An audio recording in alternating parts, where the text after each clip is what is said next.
يا حامل القرآن قد خصك الرحمن بالفضل والتيجان والروح والريحان يا அன்பான சகோதர சகோதரிகளே, சமீப காலத்தில் கண்டறியப்பட்ட மனித கருவியல் பற்றிய உண்மைகளை 1450 வருடங்களுக்கு முன் குர்ஆன் எப்படி சொல்லியது என்று பார்ப்போமா? பிஸ்மில்லாஹிர் ரஹ்மானிர் ரஹீம். وَلَقَدْ خَلَقْنَا الْإِنسَانَ مِنْ سُلَالَةٍ مِنْ طِينٍ ثُمَّ جَعَلْنَاهُ نُطْفَةً فِي قَرَارٍ مَكِينٍ ثُمَّ خَلَقْنَا النُّطْفَةَ عَلَقَةً فَخَلَقْنَا الْعَلَقَةَ مُضْغَةً فَخَلَقْنَا الْمُضْغَةَ عِظَامًا فَكَسَوْنَا الْعِظَامَ لَحْمًا ثُمَّ أَنشَأْنَاهُ خَلْقًا آخَرَ فَتَبَارَكَ اللَّهُ أَحْسَنُ الْخَالِقِينَ. நிச்சயமாக நாம் ஆதி மனிதரை களிமண்ணில் இருந்துள்ள சத்தினால் படைத்தோம். பின்னர் நாம் மனிதனை படைப்பதற்காக அவனை ஒரு பாதுகாப்பான இடத்தில் இந்திரிய துளியாக்கி வைத்தோம். பின்னர் அந்த இந்திரிய துளியை அட்டை பூச்சி தொத்திக் கொண்டிருக்கும் ஒரு பொருள், இரத்த கட்டி என்னும் அர்த்தம் கொண்ட அலக் என்ற நிலையில் ஆக்கினோம். பின்னர் அந்த அலக்கை முதுகா என்னும் ஒரு தசை பிண்டமாக்கினோம். பின்னர் அந்த தசை பிண்டத்தை அதம் என்னும் எலும்புகளாகவும் ஆக்கினோம். பின்னர் அந்த எலும்புகளுக்கு லஹம் என்னும் மாமிசத்தை அணிவித்தோம். பின்னர் நாம் அதனை வேறு ஒரு படைப்பாக செய்தோம். இவ்வாறு படைத்தவனான இறைவன் பெரும் பாக்கியமுடையவன், படைப்பாளர்களிலெல்லாம் மிக அழகான படைப்பாளன். அத்தியாயம் 23 வசனங்கள் 12-14. கண்ணியமான சகோதர சகோதரிகளே, இந்த இறைவசனத்துல குறிப்பிடப்பட்டிருக்கக்கூடிய மனிதனை களிமண்ணில் இருந்துள்ள சத்தினால் படைத்தோம் என்ற இந்த வாசகத்தை பத்தி பின்வரும் காலங்கள்ல அறிவியல் ரீதியான அலசல நாம பார்ப்போம். இந்த பகுதியில மனித கருவியலின் வளர்ச்சிகளை பற்றியும் அதன் ஒவ்வொரு கட்டங்களை பற்றியும் மிகவும் ஆழமாக அலசுவோம். இந்த இறைவசனத்தின் அடிப்படையில கரு வளர்ச்சியை 4 கட்டங்களாக பிரிக்கலாம். முதலாவது கட்டம் அலக், இரண்டாவது கட்டம் முதுகா, மூன்றாவது கட்டம் அதம், நான்காவது கட்டம் லஹம். இந்த 4 கட்டங்களுக்கு பிறகு இதனை வேறு ஒரு படைப்பாக ஆக்கினேன்னு சொல்லி நம்மளை படைச்ச இறைவன் சொல்லி காண்பிக்கிறான். கரு வளர்ச்சியினுடைய முதல் கட்டம் அலக். அலக் என்ற இந்த அரபி வார்த்தைக்கு அட்டை பூச்சி என்ற பொருளும் இருக்கு, தொத்தி கொண்டிருக்கக்கூடிய ஒரு பொருள் என்ற ஒரு பொருளும் இருக்கு, இரத்த கட்டி என்ற பொருளும் இருக்கு. இத தெளிவா விளங்குகிறதுக்கு முன்னாடி ஒரு வரலாற்று பின்னணியோட ஆரம்பிக்கலாம்னு சொல்லி நினைக்கிறேன். 1980ஆம் ஆண்டு அரபு நாட்டை சேர்ந்த மாணவர்கள் குழு ஒன்று கருவியல் தொடர்பான குர்ஆன் வசனங்களையும் நபி மொழிகளையும் ஒன்று திரட்டி கொண்டு கனடாவை சேர்ந்த டொரண்டோ பல்கலைக்கழகத்துல உடற்கூறுத்துறை மற்றும் கருவியல் துறை தலைவராகவும் உலகின் தலை சிறந்த விஞ்ஞானியாகவும் மதிக்கப்பட்டு வந்த டாக்டர் கீத்மூர் அவர்கள்ட்ட கொடுத்து அவருடைய மதிப்பீட்டை கேட்டாங்க. கவனமாக அதனை ஆய்வு செஞ்ச டாக்டர் கீத்மூர் தன்னுடைய கருத்தை வெளியிட்டார். Majority of the matter in the Quran is 100% perfect matching with the latest discoveries of embryology. But there are certain statements in the Quran which I cannot comment on because I myself do not know it. And one such verse was this, that we have created the human being from something which clings a leech-like substance. அதாவது அவர் சொன்னது என்னன்னா, நவீன கண்டுபிடிப்புகளோட திருக்குரான் கூறும் கருவியல் சார்ந்த தகவல்கள் முற்றிலும் 100% ஒத்துப்போகுது. கருவியல் ஆராய்ச்சிகளோடு திருக்குரான் தரும் தகவல்கள் எந்த இடத்திலையும் முரண்படல என்றும் சொன்னார். அதே நேரத்துல ஒரு சில வசனங்கள்ல விஞ்ஞான ரீதியான ஆதாரத்தன்மை குறித்து இப்போதைக்கு என்னால கருத்து கூற முடியாதுன்னு சொல்லி சொன்னார். அவர் கூறிய வசனங்கள்ல கீழே குறிப்பிடும் வசனமும் ஒண்ணு. பிஸ்மில்லாஹிர் ரஹ்மானிர் ரஹீம். اقرأ باسم ربك الذي خلق خلق الإنسان من علق. 96வது அத்தியாயத்தின் 1வது மற்றும் 2வது வசனங்கள். யாவற்றையும் படைத்த உன்னுடைய இறைவனின் திருநாமத்தை கொண்டு ஓதுவீராக. அலக் என்ற நிலையிலிருந்து மனிதன் படைக்கப்பட்டான். நான் ஏற்கனவே சொன்னது போல அலக் என்ற இந்த அரபி வார்த்தைக்கு 3 விதமான பொருள்கள் இருக்கு. ஒன்று அட்டைப்பூச்சி. அட்டைப்பூச்சியினுடைய தோற்றமும் இருக்கும். அதே போல அட்டைப்பூச்சி எப்படி ரத்தத்தை உரியதோ அதே போல் தாயிடமிருந்து ரத்தத்தை உறிஞ்சக்கூடிய தன்மையும் உண்டு. 2வது அர்த்தம் தொத்தி கொண்டிருக்கும் ஒரு பொருள். 3வது அர்த்தம் உறைந்த இரத்த கட்டி. அலக் என்ற இந்த பதம் தனக்கு புரியலன்னு சொன்ன டாக்டர் கீத்மோர் சும்மா இருந்துராம அதை பற்றி ஆய்வு செய்யக்கூடிய முயற்சியில தன்னை ஈடுபடுத்திக் கொள்றாரு. தன்னுடைய சோதனை கூடத்துல மிகவும் சக்தி வாய்ந்த மைக்ரோஸ்கோப் துணை கொண்டு கருவின் ஆரம்ப நிலைகளை ஆய்வு செய்யறாரு. இந்த ஆராய்ச்சியில அவர் பார்க்கிறத ஒரு அட்டைப்பூச்சியுடைய வரைபடத்தை கொண்டு ஒப்பிட்டு பார்க்கிறாரு. என்ன ஆச்சரியம், கருவின் ஆரம்ப நிலை அட்டைப்பூச்சியின் உருவத்தோட அப்படியே ஒத்து போறத பார்த்து உண்மையிலேயே மலைச்சு போயிட்டாரு.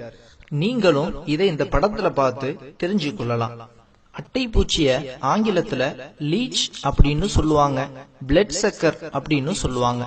பிளட் சக்கர் அப்படின்னு சொன்னா ரத்தத்தை உறிஞ்சக்கூடியதுன்னு அர்த்தம். இங்க எப்படி அட்டைப்பூச்சியினுடைய உருவத்தோட கருவின் ஆரம்ப நிலைகள் ஒத்து போச்சோ அதே மாதிரி அட்டைப்பூச்சி எப்படி ரத்தத்தை உரியுமோ அதே போல அலக் என்ற நிலையில் இருக்கக்கூடிய இந்த கருவும் தாயிடத்திலிருந்து ரத்தத்தை உறிஞ்சி தன்னை வளர்த்து கொள்ளுது. ஆக அட்டைப்பூச்சியினுடைய உருவத்திலையும் செயல்லையும் ஒத்து போறத நாம பார்க்கலாம். அடுத்தது 2வது கட்டம் என்னன்னு சொன்னா தொத்தி கொண்டிருக்கும் ஒரு பொருள் என்கிற அர்த்தமும் இந்த அலக் என்கிற பதத்துக்கு இருக்கு. அது எப்படி ஒத்து போகுதுன்னு சொல்லி பார்ப்போம். இப்ப நீங்க இந்த படத்துல பார்க்கறத வச்சு நீங்க நன்றாக விளங்கி கொள்ளலாம்.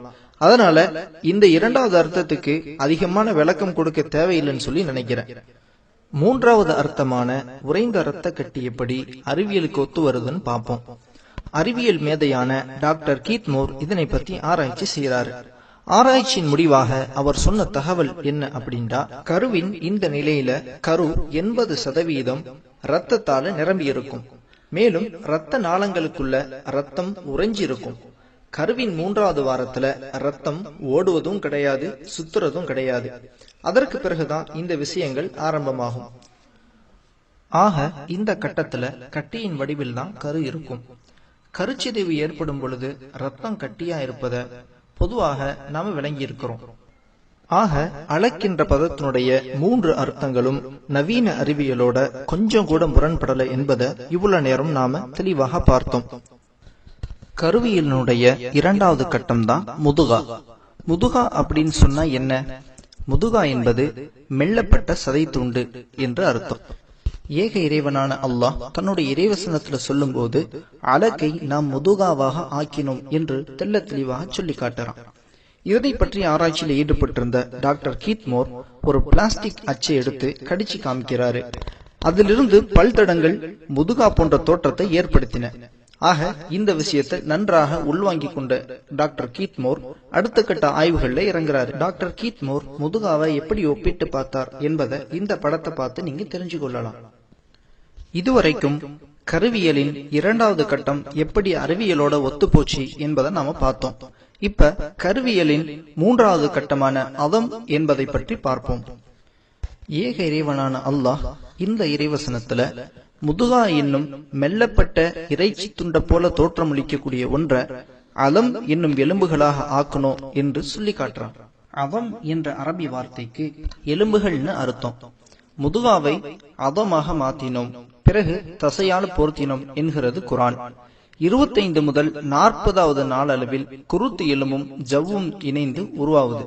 இதையே குர்ஆன் முதுகா என்று சொல்லுது. ஆனா அது ஒரு கட்டம் தான், வளர்ச்சி பெறாத மெல்லப்பட்ட இறைச்சி போல் இருக்கும் ஒரு கட்டம். பிறகு 7வது வார முடிவில் தான் கரு ஒரு மனிதனுடைய தோற்றத்தை பெறுது. நவீன விஞ்ஞானம் 42 நாட்களில் எலும்புகள் உருவாகி விடுதுன்னு சொல்லுது. ஆனா இந்த கட்டத்திலும் எலும்பு திறந்த நிலையில் ஒரு கூடு போலதான் இருக்கும். இததான் அதம் என்கிற கட்டம் என்பதாக குர்ஆன் தெளிவுபடுத்தது. தசையும் எலும்பும் ஒரே நேரத்தில் வளர்ச்சி அடைவதாக மிக அண்மை காலம் வரை கருவியல் அறிஞர்கள் நம்பிக்கிட்டு இருந்தாங்க. இதனால நீண்ட காலமாக சிலர் இந்த வசனம் விஞ்ஞானத்தோட கருத்து முரண்படுவதாக சொல்லி இதை மறுத்தாங்க. அதற்கு பிறகு நவீன கருவிகளுடைய உதவி கொண்டு நன்றாக ஆராய்ச்சி செஞ்சு பார்த்தபோது எலும்புகளும் தசையும் ஒரே நேரத்தில் வளர்வது இல்லை என்பது நிரூபணமானது. இதனால வெட்கி தலை குனிந்த அறிவியல் உலகம் இதுவரைக்கும் பொய்யாக சொல்லப்பட்டு வந்த அந்த அறிவியல் கருத்தை தூர எறிஞ்சிட்டு என்றுமே மாற்ற முடியாத குர்ஆனை தன்னுடைய அறிவியல் கருத்தாக அங்கீகரித்துக் கொண்டது. அடுத்து கருவியலின் 4வது கட்டம் தான் லஹம் என்கிற கட்டம். லஹம் என்ற அரபி வார்த்தைக்கு சதை அல்லது இறைச்சி என்று அர்த்தம். ஏக இறைவனான அல்லாஹ் இந்த இறைவசனத்துல எலும்புகளை லஹம் என்னும் சதையால போர்த்தினோம் என்று சொல்லி காட்டுறான். ஆக 4 நிலைகளும் அல்லது கட்டங்களும் கருவளர்ச்சியில் திருக்குரானால பேசப்படுது.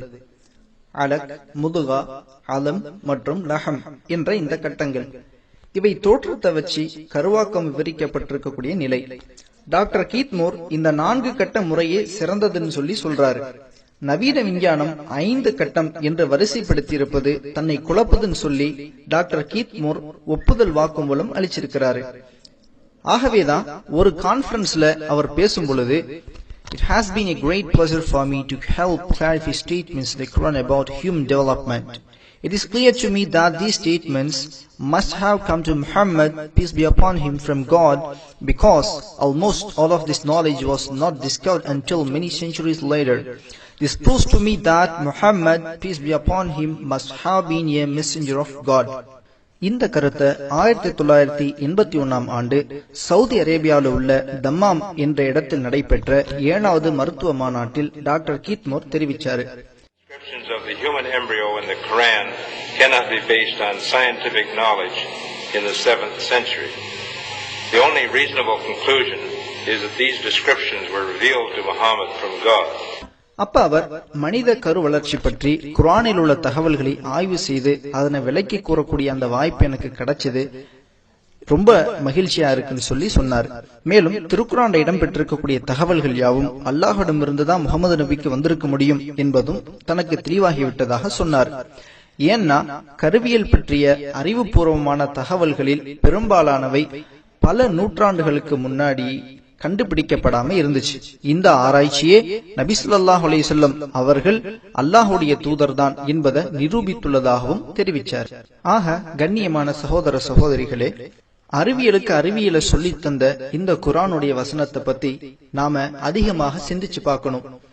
மேலும் இதனை நம்முடைய வாழ்க்கையினுடைய வழிகாட்டியாக ஆக்கிக் கொள்றதோடு மட்டும் இருந்துராம மற்ற மக்களையும் இதன் பக்கம் அழைக்கக்கூடிய அழைப்பு பணியும் நாம செய்யணும். செய்வோமா இன்ஷா அல்லாஹ்.